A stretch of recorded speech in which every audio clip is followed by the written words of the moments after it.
डंडौत बंदन अनिक बार, सर्ब कला समरथ, डोलन तेरा खौ प्रभु, नानक दे कर हथ। ज्ञान अंजन गुर दिया, अज्ञान अंधेर विनाश, हर कृपा ते संत भेटिया, नानक मन परगास। याही कुल ते प्रगट होए, ताही कुल को नाम, पुन द्वादश गुरिंद को मेरी है प्रणाम। परम सत्कारयोग सतगुरु जी दे पावन पवित्र दरबार विच बैठी हुई साध संगत जियो, अपनियां मन बिरतियां नूं एकागर करन दे लई, रसना नूं पवित्र करन लई एक वारी सारे ही रल के आखिए, धन श्री सतगुरु जगजीत सिंह सच्चे पातशाह। सतगुरु हरगोबिंद सच्चे पातशाह जी दा पावन पवित्र इतिहास साहब जी श्रवण कर रहे थे। इतिहास इथों तक पहुंचा है कि ग्रंथाकार भाई संतोख सिंह जी सतगुरु हरगोबिंद सच्चे पातशाह जी दी नित दी क्रिया दे बारे बखान कर रहे ने कि सतगुरु सच्चे पातशाह जी रोज की कुछ करते ने। ग्रंथाकार भाई संतोख सिंह जी दसदे ने कि चारे ही दिशावां दे विच सतगुरां दे थापे हुए मसंद फिरदे ने ते वो जगह जगह तो सतगुरां दी उगराही नूं इकट्ठा करके लिआउंदे ने। कल इत्थों तक कथा पहुंची सी, अज इत्थों अगे मैं प्रारंभ करदा। दिन के चौथे पहर दीवान, करन लगावन गुरु महान।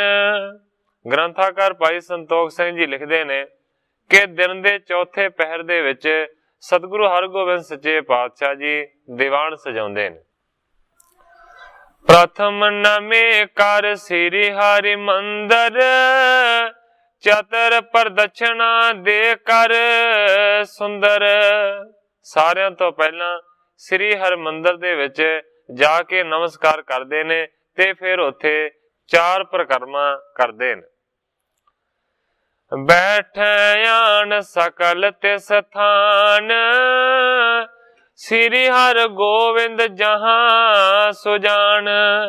जिथे सतगुरु हरगोबिंद सच्चे पातशाह जी बैठे हुंदे ने, सारे दे सारे नमस्कारां कर करके उत्थे ही आण के बहिंदे ने। गाय रबाबी बाबक राग, गुर जुत सिख सुने कर राग।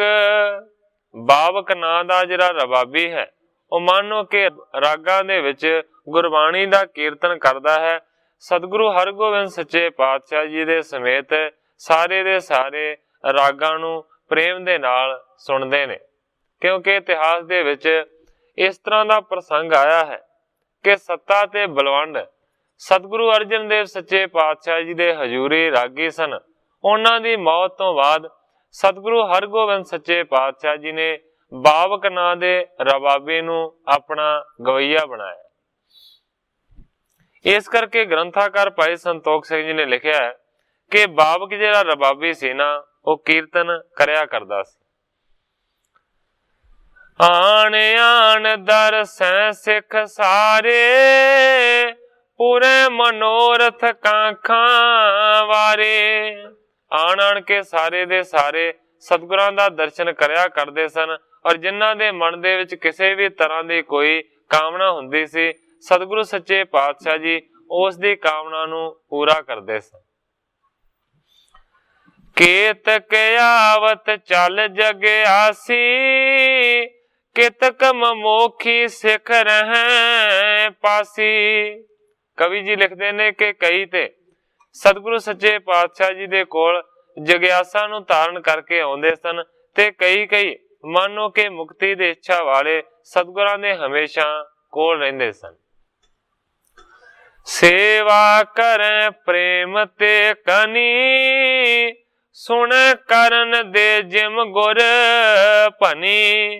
ਜਿਹੜੇ ਸਤਿਗੁਰਾਂ ਦੇ ਲਾਗੇ ਰਹਿੰਦੇ ਨੇ ਉਹ ਸੇਵਾ ਕਰਦੇ ਨੇ ਪ੍ਰੇਮ ਦੇ ਨਾਲ, ਵੱਡੀ ਤੋਂ ਵੱਡੀ। ਔਰ ਸਤਿਗੁਰੂ ਸੱਚੇ ਪਾਤਸ਼ਾਹ ਜੀ ਜਿਹੜੀ ਵੀ ਸਿੱਖਿਆ ਨੂੰ ਦਿੰਦੇ ਨੇ ਉਹ ਧਿਆਨ ਦੇ ਨਾਲ ਉਸ ਸਿੱਖਿਆ ਨੂੰ ਪ੍ਰਵਾਨ ਕਰਦੇ ਨੇ।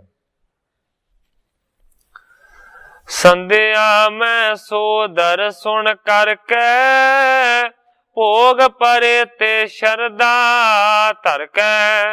ਸ਼ਾਮਾਂ ਦੇ ਵੇਲੇ ਸੋਦਰ ਦਾ ਪਾਠ ਕੀਤਾ ਜਾਂਦਾ ਹੈ, ਫਿਰ ਭੋਗ ਪਾਇਆ ਜਾਂਦਾ ਹੈ ਸ਼ਰਧਾ ਦੇ ਸਮੇਤ।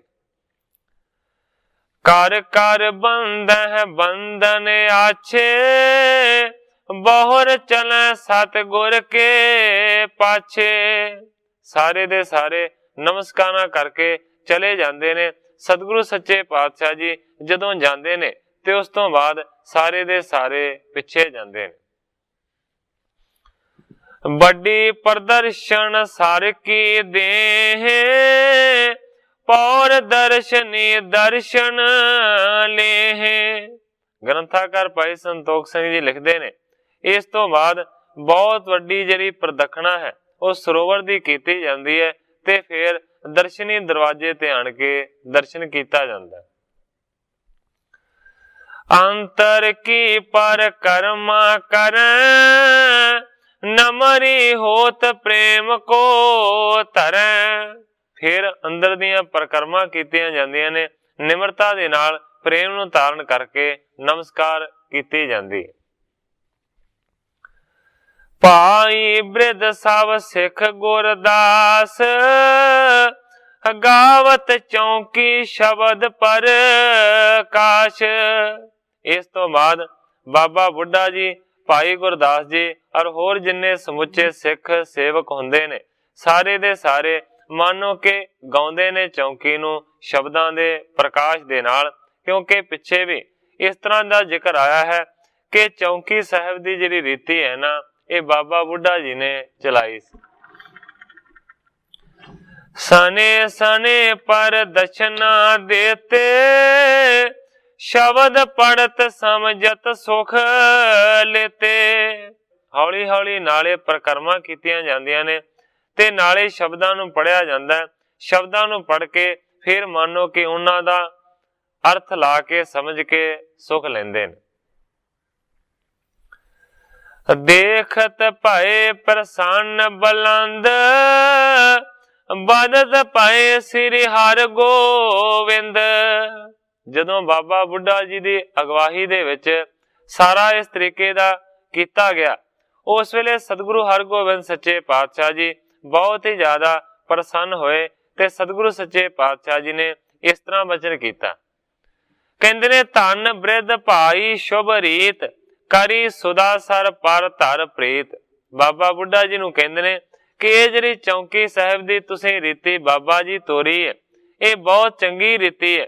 ਮਾਨੋ ਕਿ ਸੁਦਾ ਸਰ ਦੇ ਉੱਤੇ, ਅੰਮ੍ਰਿਤਸਰ ਦੇ ਉੱਤੇ ਭਰੋਸਾ ਧਾਰਨ ਕਰਕੇ ਉਸ ਦੇ ਨਾਲ ਪ੍ਰੀਤ ਕਰਕੇ ਤੁਸੀਂ ਐਸੀ ਜਿਹੜੀ ਰੀਤੀ ਹੈ ਨਾ ਉਸ ਨੂੰ ਪ੍ਰਚਲਿਤ ਕੀਤਾ। ਕਰੇ ਸਰਾਹਣ ਪੁਨ ਗੁਰਦਾਸ, ਆਹੋ ਤਨ ਬੜ ਪ੍ਰੇਮ ਪ੍ਰਕਾਸ਼। ਇਸ ਤੋਂ ਬਾਅਦ ਬਾਬਾ ਬੁੱਢਾ ਜੀ ਦੀ ਵੱਡੀ ਸ਼ਲਾਘਾ ਭਾਈ ਗੁਰਦਾਸ ਜੀ ਨੇ ਕੀਤੀ। ਭਾਈ ਗੁਰਦਾਸ ਜੀ ਕਹਿੰਦੇ ਨੇ ਆਹੋ ਤਨ, ਇਹ ਬਾਬਾ ਜੀ ਤੁਸੀਂ ਧਨਤਾ ਦੇ ਯੋਗ ਹੋ, ਵੱਡਾ ਤੁਹਾਡੇ ਮਨ ਦੇ ਅੰਦਰ ਪ੍ਰੇਮ ਦਾ ਪ੍ਰਕਾਸ਼ ਹੈ, ਪ੍ਰੇਮ ਦਾ ਚਾਨਣ। ਪੁਨੈ ਜਾਮਨੀ ਮੈਂ ਗੁਰ ਜਾਵੈ, ਸੁਖ ਸਮੇਤ ਸ਼ੁਭ ਸਦਨ ਬਿਤਾਵੈ। ਕਵੀ ਜੀ ਲਿਖਦੇ ਨੇ ਕਿ ਫਿਰ ਜਾਮਨੀ ਦੇ ਵੇਲੇ, ਰਾਤ ਦੇ ਵੇਲੇ ਗੁਰੂ ਜੀ ਆਪਣੇ ਮਹਿਲਾਂ ਦੇ ਵਿੱਚ ਚਲੇ ਜਾਂਦੇ ਸਨ ਤੇ ਸੁਖ ਦੇ ਸਮੇਤ ਰਾਤ ਨੂੰ ਵਿਸਰਾਮ ਕਰਦੇ ਸਨ। ਪੁਰ ਕਰਤਾਰ ਬਿਖੇ ਗਣ ਸੈਨਾ, ਪਠੀ ਬੁਲਾਏ ਪ੍ਰਥਮ ਗੁਰ ਆਨਾ। ਉੱਪਰ ਸਾਰੀ ਦੀ ਸਾਰੀ ਜਿਹੜੀ ਰੀਤੀ ਹੈ ਇਹ ਸਤਿਗੁਰਾਂ ਦੇ ਰੋਜ਼ ਕਰਮ ਦੀ ਦੱਸੀ ਗਈ ਹੈ। ਅੱਗੋਂ ਹੁਣ ਅਗਲੀ ਜਿਹੜੀ ਕਥਾ ਹੈ ਨਾ ਉਸ ਨੂੰ ਕਵੀ ਜੀ ਪ੍ਰਾਰੰਭ ਕਰਦੇ ਨੇ। ਕਵੀ ਜੀ ਲਿਖਦੇ ਨੇ ਕਿ ਕਰਤਾਰਪੁਰ ਦੇ ਵਿੱਚ ਸਾਰੀ ਦੀ ਸਾਰੀ ਸਤਿਗੁਰਾਂ ਦੇ ਸੈਨਾ ਸਤਿਗੁਰਾਂ ਦੇ ਹੁਕਮ ਦੇ ਨਾਲ ਟਿਕੀ ਹੋਈ ਸੀ। ਸਤਿਗੁਰੂ ਸੱਚੇ ਪਾਤਸ਼ਾਹ ਜੀ ਨੇ ਉਸ ਸਾਰੀ ਸੈਨਾ ਨੂੰ ਬੁਲਾ ਲਿਆ ਜਦੋਂ ਆਪ ਅੰਮ੍ਰਿਤਸਰ ਆ ਗਏ ਡਰੋਲੀ ਤੋਂ। ਪੈਂਦੇ ਖਾਂ ਸਮੇਤ ਚੱਲ ਆਈ, ਗੋਰੇ ਆਗੇ ਸਭ ਗਰੀਬ ਨਿਵਾਈ।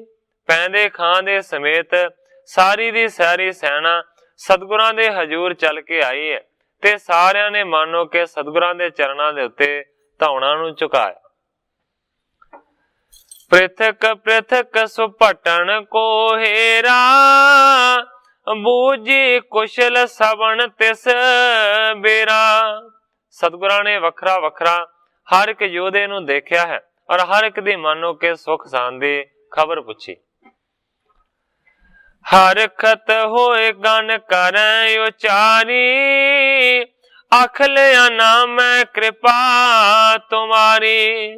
ਖੁਸ਼ੀ ਦੀ ਹਾਲਤ ਦੇ ਵਿੱਚ ਜਿਹਨੂੰ ਵੀ ਸਤਿਗੁਰਾਂ ਨੇ ਪੁੱਛਿਆ ਉਹਨੇ ਇਹੀ ਜਵਾਬ ਦਿੱਤਾ ਕਿ ਇਹ ਸੱਚੇ ਪਾਤਸ਼ਾਹ ਤੁਹਾਡੀ ਕਿਰਪਾ ਦੇ ਨਾਲ ਅਸੀਂ ਸਾਰੇ ਦੇ ਸਾਰੇ ਬੜੇ ਰਾਜੀ ਖੁਸ਼ੀ ਹਾਂ।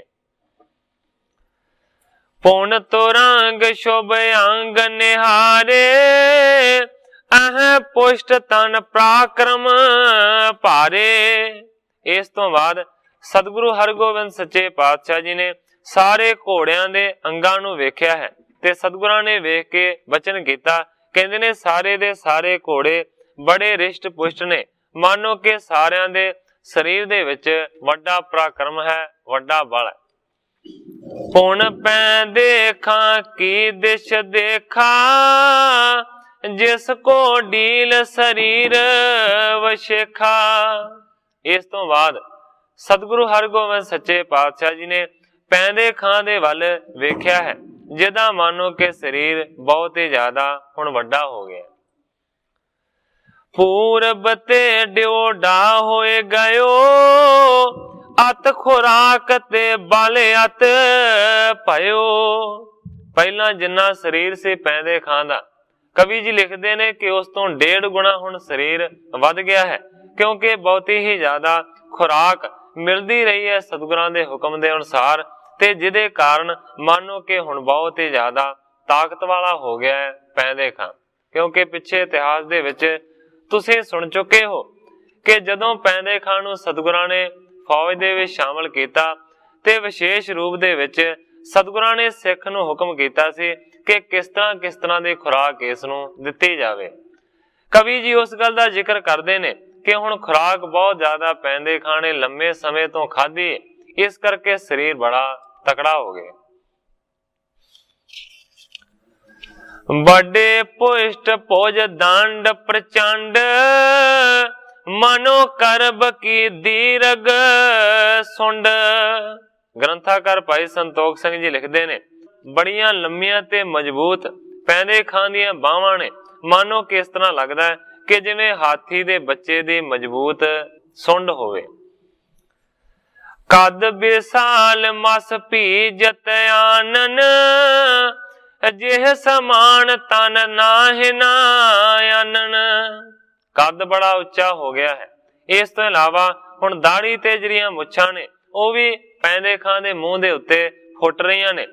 ਜਿਹ ਸਮਾਨ ਤਨ ਨਾਹਿ ਨਾ ਆਨਨ, ਕਵੀ ਜੀ ਲਿਖਦੇ ਨੇ ਕਿ ਪੈਂਦੇ ਖਾਂ ਦੇ ਸਰੀਰ ਦੇ ਵਰਗਾ ਹੋਰ ਕਿਸੇ ਦਾ ਵੀ ਮਜ਼ਬੂਤ ਸਰੀਰ ਨਹੀਂ। ਦੇਖ ਪ੍ਰਸੰਨ ਪਾਏ ਗੁਰ ਸਾਈ, ਬਣ ਬਲੀ ਯੋਧਾ ਰਣ ਥਾਈ। ਸਤਿਗੁਰੂ ਹਰਗੋਬਿੰਦ ਸੱਚੇ ਪਾਤਸ਼ਾਹ ਜੀ ਨੇ ਪੈਂਦੇ ਖਾਂ ਨੂੰ ਵੇਖਿਆ ਹੈ, ਬਹੁਤ ਹੀ ਜ਼ਿਆਦਾ ਖੁਸ਼ ਹੋਏ ਨੇ। ਮਨ ਹੀ ਮਨ ਦੇ ਵਿੱਚ ਸਤਿਗੁਰਾਂ ਨੇ ਵਿਚਾਰਿਆ ਕਿ ਪੈਂਦੇ ਖਾਂ ਬਹੁਤ ਵੱਡਾ ਬਲੀ ਯੋਧਾ ਬਣੇਗਾ, ਰਣ ਦੇ ਵਿੱਚ ਜੰਗ ਭੂਮੀ ਦੇ ਵਿੱਚ ਸਾਨੂੰ ਵੱਡਾ ਕੰਮ ਦੇਵੇਗਾ। ਆਇਦ ਵਿਦਿਆ ਸਿੱਖਿਆ ਹੇਤ, ਬੋਲੇ ਸਿਰ ਸੋਢੀ ਕੁਲ ਕੇਤ। ਅਜੇ ਮਾਨੋ ਕਿ ਖੁਰਾਕ ਖਾ ਕੇ ਬਲਵਾਨ ਹੋਇਆ ਹੈ। ਸਤਿਗੁਰੂ ਹਰਗੋਬਿੰਦ ਸੱਚੇ ਪਾਤਸ਼ਾਹ ਜੀ ਨੇ ਆਖਿਆ ਸੀ ਕਿ ਪਹਿਲਾਂ ਖੁਰਾਕ ਖਾ ਕੇ ਤੂੰ ਤਕੜਾ ਹੋ ਜਾ, ਫਿਰ ਤੈਨੂੰ ਸ਼ਸਤਰ ਵਿਦਿਆ ਸਿਖਾਈ ਜਾਏਗੀ। ਕਵੀ ਜੀ ਲਿਖਦੇ ਨੇ ਕਿ ਸ਼ਸਤਰ ਵਿਦਿਆ ਸਿਖਾਉਣ ਦੇ ਵਾਸਤੇ ਸੋਢੀਆਂ ਦੇ ਸਰਮੌਰ ਸਤਿਗੁਰੂ ਹਰਗੋਬਿੰਦ ਸੱਚੇ ਪਾਤਸ਼ਾਹ ਜੀ ਨੇ ਪੈਂਦੇ ਖਾਂ ਨੂੰ ਕੋਲ ਬੁਲਾਇਆ ਔਰ ਬਚਨ ਕੀਤਾ। ਕਹਿੰਦੇ ਨੇ ਅਬ ਤੂੰ ਵਰਜਿਸ਼ ਕਰੋ ਸਦਾਈ, ਦਿਨ ਮੈਂ ਦੋਏ ਸਮੇਂ ਦਿੜ ਤਾਈ। ਪੈਂਦੇ ਖਾਂ ਨੂੰ ਕਹਿੰਦੇ ਨੇ, ਪੈਂਦੇ ਖਾਂ ਹੁਣ ਤੂੰ ਰੋਜ਼ ਵਰਜਿਸ਼ ਕਰਿਆ ਕਰ, ਭਾਵ ਕੇ ਕਸਰਤ ਕਰਿਆ ਕਰ। ਦਿਨ ਦੇ ਵਿੱਚ ਕਮ ਸੇ ਕਮ ਦ੍ਰਿੜਤਾ ਦੇ ਨਾਲ, ਭਾਵ ਕੇ ਤਕੜਾ ਹੋ ਕੇ 2 ਵਾਰ ਕਸਰਤ ਕਰਿਆ ਕਰ। ਗੁਰੂ ਹੁਕਮ ਕੋ ਪਾਏ ਪਠਾਨ, ਦ્વੈ ਮਨ ਕੀ ਮੁੰਗਰੀ ਧਰ ਪਾਨ। ਗ੍ਰੰਥਾਕਾਰ ਭਾਈ ਸੰਤੋਖ ਸਿੰਘ ਜੀ ਲਿਖਦੇ ਨੇ ਕਿ ਪਠਾਨ ਪੈਂਦੇ ਖਾਂ ਨੇ ਸਤਿਗੁਰਾਂ ਦੇ ਹੁਕਮ ਨੂੰ ਮੰਨਿਆ ਤੇ ਵਰਜਿਸ਼ ਕਰਨ ਲੱਗਾ। 2 ਮਣ ਦੀਆਂ ਮੁੰਗਲੀਆਂ ਉਸਨੇ ਆਪਣੇ ਹੱਥ ਦੇ ਵਿੱਚ ਧਾਰਨ ਕਰ ਲਈਆਂ।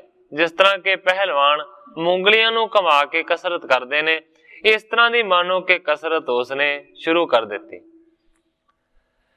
4 ਕਰੀ ਫੇਰੈ ਬਲ ਲਾਏ, ਧਰੇ ਧਰਨ ਪਰ ਲੇਤ ਉਠਾਏ। 4 ਘੜੀਆਂ ਉਹਨਾਂ ਮੁੰਗਲੀਆਂ ਦੇ ਨਾਲ ਤਾਕਤ ਨੂੰ ਲਾ ਕੇ ਕਸਰਤ ਕਰਦਾ ਹੈ। ਕਦੇ ਧਰਤੀ ਦੇ ਉੱਤੇ ਧਰ ਦਿੰਦਾ ਹੈ ਤੇ ਕਦੇ ਫੇਰ ਧਰਤੀ ਤੋਂ ਚੁੱਕ ਲੈਂਦਾ ਹੈ। ਬਾਰ ਬਾਰ ਬਹੁ ਬਾਲੇ ਦਹਿ, ਸਿਰ ਪਰ ਆਣ ਪਰਮਾਵਨ ਕਹਿ। ਬਾਰ ਬਾਰ ਮਾਨੋ ਕਿ ਬਾਲੇ ਦਿੰਦਾ ਹੈ, ਕਹਿਣ ਤੋਂ ਭਾਵ ਹੈ ਕਿ ਮੁੰਗਲੀ ਨੂੰ ਫੇਰਦਾ ਹੈ, ਕਦੇ ਸਿਰ ਦੇ ਉੱਤੋਂ ਦੀ ਭਰਮਾਉਂਦਾ ਹੈ, ਫੇਰਦਾ ਹੈ। ਇਤੇ ਉਤ ਫੇਰ ਹੈ ਊਚ ਰੋ ਨੀਚੇ, ਕਰੈ ਉਛਾਰਨ ਗਹਿ ਅਧ ਵਿਚੇ। ਇਧਰ ਉਧਰ ਮੁੰਗਲੀਆਂ ਨੂੰ ਫੇਰਦਾ ਹੈ, ਕਦੇ ਉੱਚਾ ਫੇਰਦਾ ਹੈ, ਕਦੇ ਨੀਵਾਂ ਫੇਰਦਾ ਹੈ। ਕਦੇ ਕਦੇ ਮਾਨੋ ਕਿ ਦੋਵਾਂ ਮੁੰਗਲੀਆਂ ਨੂੰ ਉੱਪਰ ਨੂੰ ਹਵਾ ਦੇ ਵਿੱਚ ਉਛਾਲ ਦਿੰਦਾ ਹੈ ਤੇ ਜਦੋਂ ਥੱਲੇ ਡਿੱਗਦੀਆਂ ਨੇ ਅੱਧ ਦੇ ਵਿੱਚੋਂ ਹੀ ਦਬੋਚ ਲੈਂਦਾ ਹੈ। ਵਾਦਿਓ ਓਜ ਮੁੰਗਰੀ ਪਰ ਪਾਰੋ, ਇਤੇ ਉਤ ਭ੍ਰਮਤ ਸ਼ੀਗਰਤਾ ਧਾਰੋ। ਕਵੀ ਜੀ ਲਿਖਦੇ ਨੇ ਇਸੇ ਤਰ੍ਹਾਂ ਕਰਦਿਆਂ ਕਰਦਿਆਂ ਹੋਰ ਵੀ ਬਹੁਤ ਸਾਰੀ ਤਾਕਤ ਆ ਗਈ ਹੈ। ਮਾਨੋ ਕਿ ਮੁੰਗਲੀਆਂ ਦੇ ਉੱਤੇ ਹੁਣ ਭਾਰੀ ਪੈ ਗਿਆ ਹੈ, ਉਹਨੂੰ ਮੁੰਗਲੀਆਂ ਕਮਾਉਣਾ ਕੋਈ ਔਖੀ ਗੱਲ ਲੱਗਦੀ ਨਹੀਂ ਹੈ। ਇਤੇ ਉਤ ਭ੍ਰਮਤ ਸ਼ੀਗਰਤਾ ਧਾਰੇ, ਬੜੀ ਕਾਹਲੀ ਦੇ ਨਾਲ ਜਿਵੇਂ ਹੌਲੀ ਚੀਜ਼ ਨੂੰ ਚੁੱਕੀਦਾ, ਇਸੇ ਤਰ੍ਹਾਂ ਮੁੰਗਲੀਆਂ ਨੂੰ ਪੈਂਦੇ ਖਾਂ ਕਮਾਉਣ ਲੱਗਾ। ਪੁਨ ਗੁਰ ਘਟ ਸਿਕਤਾ ਪਰਵਾਏ, ਪੈਂਦੇ ਖਾਂ ਕੇ ਦੰਡ ਬੰਧਾਏ। ਸਤਿਗੁਰੂ ਹਰਗੋਬਿੰਦ ਸੱਚੇ ਪਾਤਸ਼ਾਹ ਜੀ ਨੇ ਦੇਖਿਆ ਕਿ ਮੁੰਗਲੀਆਂ ਨੂੰ ਕਮਾਉਣਾ ਹੁਣ ਪੈਂਦੇ ਖਾਂ ਦੇ ਵਾਸਤੇ ਕੋਈ ਔਖੀ ਗੱਲ ਨਹੀਂ ਹੈ। ਇਸ ਕਰਕੇ ਸਤਿਗੁਰਾਂ ਨੇ ਹੁਕਮ ਕਰਕੇ ਫਿਰ ਜਿਹੜੇ ਘੜੇ ਨੇ ਉਹ ਰੇਤੇ ਦੇ ਨਾਲ ਭਰਵਾਏ ਨੇ ਤੇ ਘੜਿਆਂ ਨੂੰ ਭਰ ਕੇ ਰੇਤੇ ਦੇ ਨਾਲ ਪੈਂਦੇ ਖਾਂ ਦੀਆਂ ਬਾਹਾਂ ਦੇ ਨਾਲ ਬੰਨ ਦਿੱਤਾ। ਬਹੁਰ ਪ੍ਰਮਾਵਤ ਮੁੰਗਰੀ ਪਾਰੀ, ਕਰ ਸ਼ੀਗਰਤਾ ਤਿਮ ਕਰ ਧਾਰੀ। ਹੌਲੀ ਹੌਲੀ ਮਾਨੋ ਕਿ ਘੜਿਆਂ ਦੇ ਭਰੇ ਹੋਏ ਰੇਤੇ ਦੇ ਭਾਰ ਨੂੰ ਵੀ ਝੱਲਣਾ ਪੈਂਦੇ ਖਾਣੇ ਸ਼ੁਰੂ ਕਰ ਦਿੱਤਾ ਹੈ ਤੇ ਮੁੰਗਲੀਆਂ ਨੂੰ ਬੜੀ ਸ਼ੀਗਰਤਾ ਦੇ ਨਾਲ ਉਹ ਉਸੇ ਤਰੀਕੇ ਦੇ ਨਾਲ ਫੇਰਦਾ ਹੈ। ਬਾਲੇ ਕਰੈ ਨਿਕਾਸਣ ਘਨੇ, ਹੇਰਤ ਹੋਏ ਪ੍ਰਸੰਨ ਗੁਣ ਭਣੇ। ਬਾਲੇ ਕੱਢਦਾ ਹੈ ਮੁੰਗਲੀਆਂ ਦੇ ਬਹੁਤ ਸਾਰੇ, ਵੇਖ ਵੇਖ ਕੇ ਸਤਿਗੁਰੂ ਹਰਗੋਬਿੰਦ ਸੱਚੇ ਪਾਤਸ਼ਾਹ ਜੀ ਬਹੁਤ ਹੀ ਜ਼ਿਆਦਾ ਪ੍ਰਸੰਨ ਹੁੰਦੇ ਨੇ। ਦਿਨ ਪ੍ਰਤੀ ਕਰੋ ਬੰਦਾਵਨ ਭਾਰ, ਜਿਉਂ ਜਿਉਂ ਲੈ ਪੁਜ ਦੰਡ ਸਹਾਰ। ਸਤਿਗੁਰੂ ਹਰਗੋਬਿੰਦ ਸੱਚੇ ਪਾਤਸ਼ਾਹ ਜੀ ਨੇ ਸੇਵਕਾਂ ਨੂੰ ਹੁਕਮ ਕੀਤਾ ਹੈ ਕਿ ਦਿਨ ਪ੍ਰਤੀ ਦਿਨ ਰੋਜ਼ ਥੋੜਾ ਥੋੜਾ ਪੈਂਦੇ ਖਾਂ ਦੀਆਂ ਬਾਹਾਂ ਦੇ ਨਾਲ ਭਾਰ ਜ਼ਿਆਦਾ ਬੰਨਿਆ ਜਾਵੇ। ਜਿਵੇਂ ਜਿਵੇਂ ਚੱਲਦਾ ਜਾਵੇ ਤਿਵੇਂ ਤਿਵੇਂ ਬਾਹਾਂ ਦੇ ਨਾਲ ਬਹੁਤਾ ਸਾਰਾ ਭਾਰ ਰੋਜ਼ ਬੰਨਦੇ ਰਹੋ। ਬੰਦੇ ਬਾਹੁ ਕਲਸ ਲਟਕੰਤੇ, ਗਰਵੀ ਮੁੰਗਰੀ ਬਹੁਤ ਪਰਮੰਤੇ। ਇਸੇ ਤਰੀਕੇ ਦੇ ਨਾਲ ਘੜਿਆਂ ਦੀ ਗਿਣਤੀ ਵੀ ਵਧਾਈ ਗਈ ਹੈ ਔਰ ਰੇਤੇ ਦੇ ਭਰ ਕੇ ਘੜੇ ਜਿਹੜੇ ਨੇ ਉਹ ਹਮੇਸ਼ਾ ਪੈਂਦੇ ਖਾਂ ਦੀਆਂ ਬਾਹਾਂ ਦੇ ਨਾਲ ਬਣਦੇ ਰਹੇ। ਗਰਵੀ ਮੁੰਗਰੀ ਬਹੁਤ ਪਰਮੰਤੇ, ਜਿਹੜੀ ਭਾਰੀ ਮੁੰਗਲੀ ਹੈ ਨਾ ਉਸ ਨੂੰ ਵੀ ਬਹੁਤ ਜ਼ਿਆਦਾ ਫੇਰਦਾ ਰਿਹਾ। ਕੇਤਕ ਦਿਵਸ ਕਰਤੇ ਮ ਰਹਿਓ, ਦੇਖ ਹਸੇ ਸ੍ਰੀ ਗੁਰ ਤਬ ਕਹਿਓ। ਇਸੇ ਤਰੀਕੇ ਦੇ ਨਾਲ ਕਾਫੀ ਦਿਨ ਵਰਜਿਸ਼ ਕਰਦਾ ਰਿਹਾ ਪੈਂਦੇ ਖਾਂ। ਇੱਕ ਦਿਨ ਸਤਿਗੁਰੂ ਹਰਗੋਬਿੰਦ ਸੱਚੇ ਪਾਤਸ਼ਾਹ ਜੀ ਨੇ देखिया ते बचन कीता। अब द्वै माल बलि जे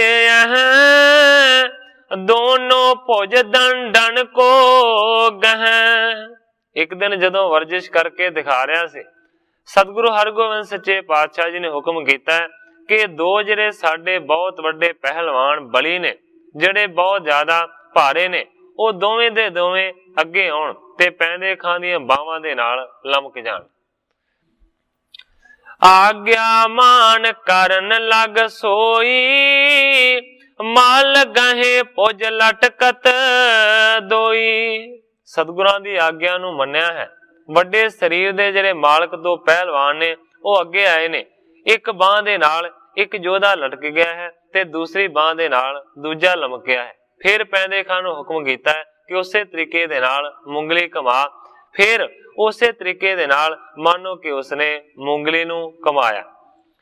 ਤਉ ਮੁੰਗਰੀ ਤਥਾ ਪਰਮਾਵੈ, ਕਰੇ ਸ਼ੀਘਰਤਾ ਬਲ ਅਜ਼ਮਾਵੈ। ਬੜੀ ਸ਼ੀਘਰਤਾ ਦੇ ਨਾਲ ਮੁੰਗਲੀ ਨੂੰ ਘੁਮਾਉਂਦਾ ਹੈ, ਬੜੀ ਸ਼ੀਘਰਤਾ ਦੇ ਨਾਲ ਉਸ ਨੂੰ ਘੁਮਾ ਕੇ ਫਿਰ ਆਪਣੇ ਬਲ ਦੀ ਅਜਮਾਇਸ਼ ਕਰਦਾ ਹੈ।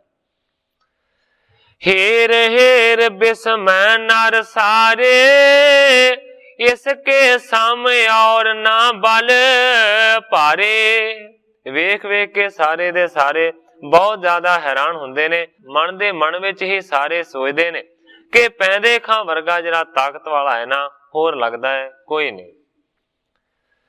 दोनों काल दंड को पेले, सब तन भार हाथ पर मेले। दोवें वेले बहुत सारे डंड कढ़दा है, मानो कि सारे दा सारा शरीर दा जिहड़ा भार है ना वो अपनी बाहां दे उत्ते लै लैंदा है। एक एक कर पर थिर होए जाए, दिन प्रति वधियो ओज अधकाए। एक एक कर पर कदे कदे एक एक हथेली दे उत्ते अपने सारे शरीर दा भार लैके डंड मारदा है।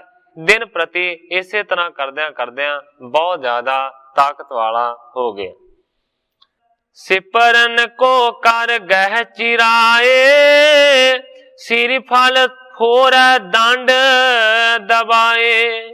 इन्ना ज्यादा पैंदे खां ताकत वाला है कि मानो जिहड़ियां ढालां हुंदियां ने, जिन्हां नूं तलवारां भी आसानी दे नाल चीरदियां नहीं हन, ਉਹਨਾਂ ਢਾਲਾਂ ਨੂੰ ਮਾਨੋ ਕਿ ਇਸ ਤਰ੍ਹਾਂ ਪਾੜ ਦਿੰਦਾ ਹੈ ਜਿਵੇਂ ਕਾਗਜ਼ ਦੇ ਟੁਕੜੇ ਨੂੰ ਪਾੜ ਦੇਈਦਾ।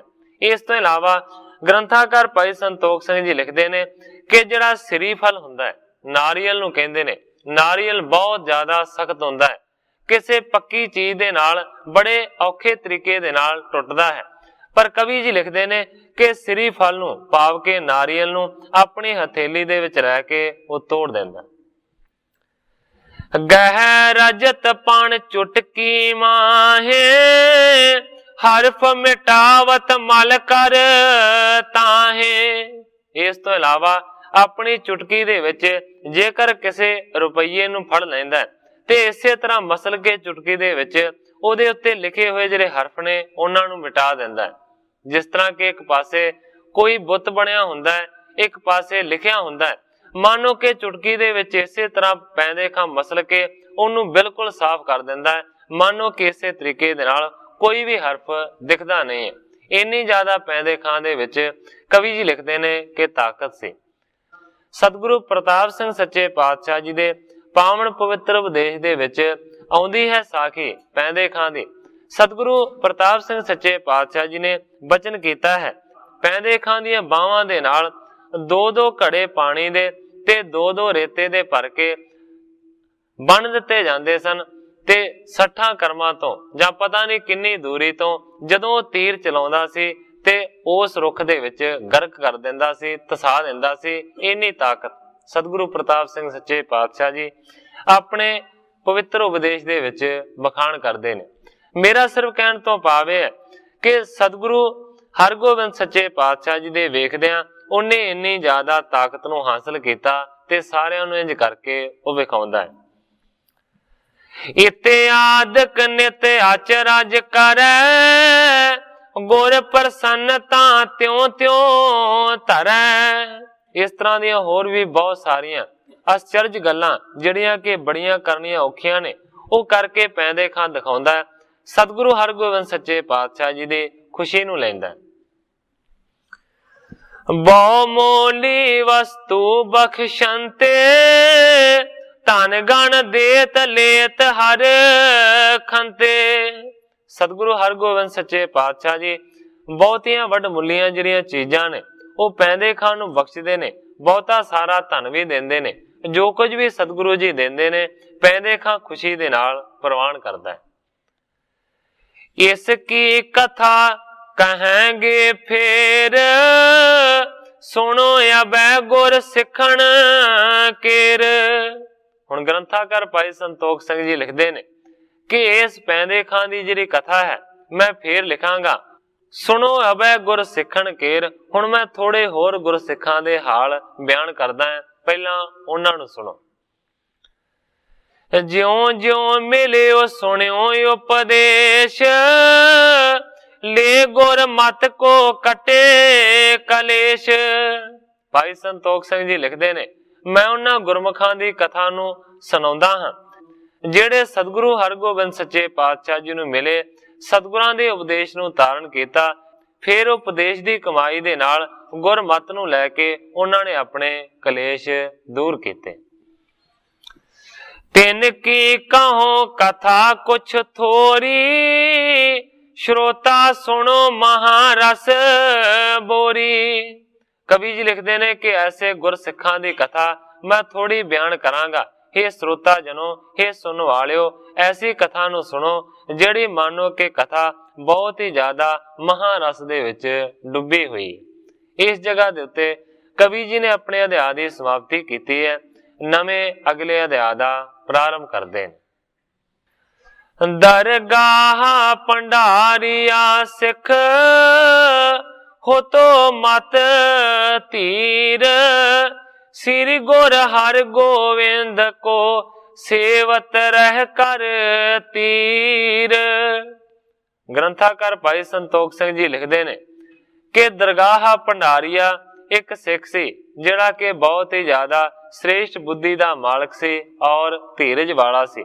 ਸਤਿਗੁਰੂ ਹਰਗੋਬਿੰਦ ਸੱਚੇ ਪਾਤਸ਼ਾਹ ਜੀ ਦੇ ਚਰਨਾਂ ਦੇ ਵਿੱਚ ਰਹਿ ਕੇ ਉਹ ਸੇਵਾ ਕਰਿਆ ਕਰਦਾ ਸੀ। ਹਾਥ ਜੋੜ ਅਰਦਾਸ ਬਖਾਨੀ, ਸਿੱਖ ਕਰੇ ਚਰਚਾ ਗੁਰ ਬਾਣੀ। ਦਰਗਾਹੇ ਨੇ ਹੱਥ ਜੋੜ ਕੇ ਇੱਕ ਦਿਨ ਸਤਿਗੁਰੂ ਸੱਚੇ ਪਾਤਸ਼ਾਹ ਜੀ ਦੇ ਚਰਨਾਂ ਦੇ ਵਿੱਚ ਬੇਨਤੀ ਕੀਤੀ, ਕਹਿੰਦਾ ਇਹ ਗਰੀਬ ਨਵਾਜ ਸਿੱਖ ਬਹੁਤ ਤਰ੍ਹਾਂ ਦੀ ਗੁਰਬਾਣੀ ਦੀ ਚਰਚਾ ਕਰਦੇ ਨੇ।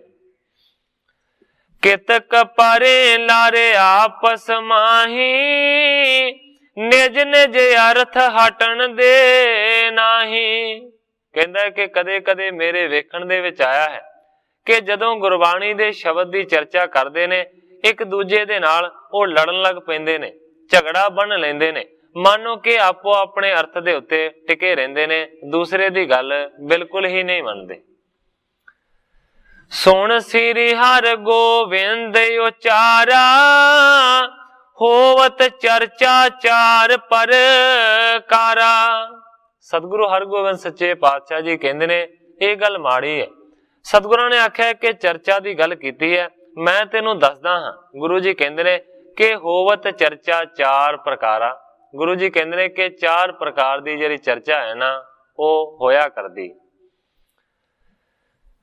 ਗੁਰ ਸਿੱਖਣ ਕੋ ਚਾਹੀਅਤ ਦੋਏ, ਦੋਨੋਂ ਕੋ ਤਿਆਗਤ ਹੈ ਸੋਏ। ਸਤਿਗੁਰੂ ਹਰਗੋਬਿੰਦ ਸੱਚੇ ਪਾਤਸ਼ਾਹ ਜੀ ਨੇ ਆਖਿਆ ਕਿ ਭਾਵੇਂ ਚਾਰ ਪ੍ਰਕਾਰ ਦੀ ਚਰਚਾ ਹੈ, ਪਰ ਗੁਰੂ ਜੀ ਕਹਿੰਦੇ ਨੇ ਕਿ ਗੁਰੂ ਦੇ ਸਿੱਖਾਂ ਨੂੰ ਚਾਹੀਦਾ ਕਿ ਦੋ ਪ੍ਰਕਾਰ ਦੀ ਚਰਚਾ ਨੂੰ ਧਾਰਨ ਕਰਿਆ ਕਰਨ ਤੇ ਬਾਕੀ ਜਿਹੜੀ ਦੋ ਪ੍ਰਕਾਰ ਦੀ ਹੈ ਨਾ ਉਸ ਨੂੰ ਛੱਡ ਦਿਆ ਕਰ। ਇੱਕ ਇਹ ਚਰਚਾ ਵਾਦ ਕਹਾਵੇ, ਸ਼ਬਦ ਅਰਥ ਜੋ ਨਹੀਂ ਉਰ ਆਵੇ। ਹੁਣ ਇਸ ਤੋਂ ਬਾਅਦ ਅੱਗੇ ਸਤਿਗੁਰੂ ਹਰਗੋਬਿੰਦ ਸੱਚੇ ਪਾਤਸ਼ਾਹ ਜੀ ਚਾਰ ਪ੍ਰਕਾਰ ਦੀ ਚਰਚਾ ਦਾ ਬਿਆਨ ਕਰਦੇ ਨੇ।